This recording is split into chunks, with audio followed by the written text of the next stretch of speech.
Nyag. Bunyag. Mabunyag. Nabunyag. Nabubunyag. Mabubunyag. Gusto mo bang mabunyag ang iyong lihim? Nabunyag na ang lihim na matagal nang itinatago ng aking pamilya. Nabubunyag na ang lihim na matagal nang itinatago ng aking pamilya. Okay. Nabubunyag ko ang bawat sekreto na sinasabi sa akin. Mabubunyag lang iyang sekreto mo kapag sinabi mo kay Ana. Ipabunyag, ipinabunyag, ipinapabunyag, ipapabunyag. Ipabunyag mo na sa kanya ang lihim ni Kate. Ipabunyag mo na sa kanya ang lihim ni Kate. Ipinabunyag mo na ba ang sekreto ni Ana? Ipinapabunyag ko kay Ken ang sekreto ng aming kumpanya. Ipapabunyag mo din ba pati ang aking sekreto? Maibunyag, naibunyag, naibubunyag, maibubunyag. Ayaw kong maibunyag mo ang aking sekreto kaya hindi ko sinabi sa iyo. Naibunyag mo na ba ang sekreto niya? Naibubunyag niya lagi ang sekreto na ipinagkakatiwala sa kanya.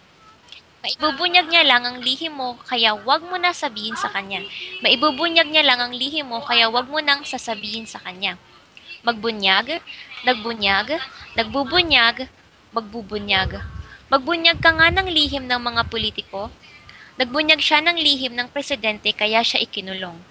Nagbubunyag ako ng sekreto kapag ako ay nagagalit.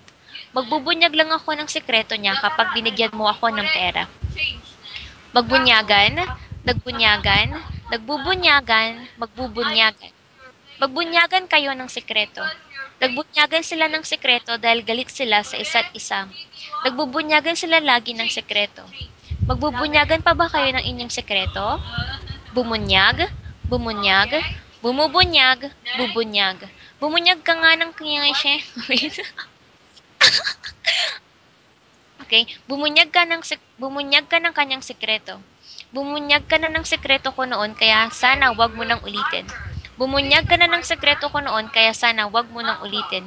Bumubunyag ka lagi ng lihim kaya ayaw na kitang pagkatiwalaan. Bubunyag ka pa ba ng sekreto ng iyong kaibigan? Ibunyag, ibinunyag, ibinubunyag, ibubunyag. Ibunyag mo na ang ginawa niyang kasalanan. Ibunyag mo na ang ginagawa niyang kasamaan. Ibinunyag ko ang pagmamaltrato niya sa aming magkakapatid. Ibinubunyag niya ang sekreto ng kanilang mga magulang. Ibubunyag ko ang iyong kasamaan. Okay po.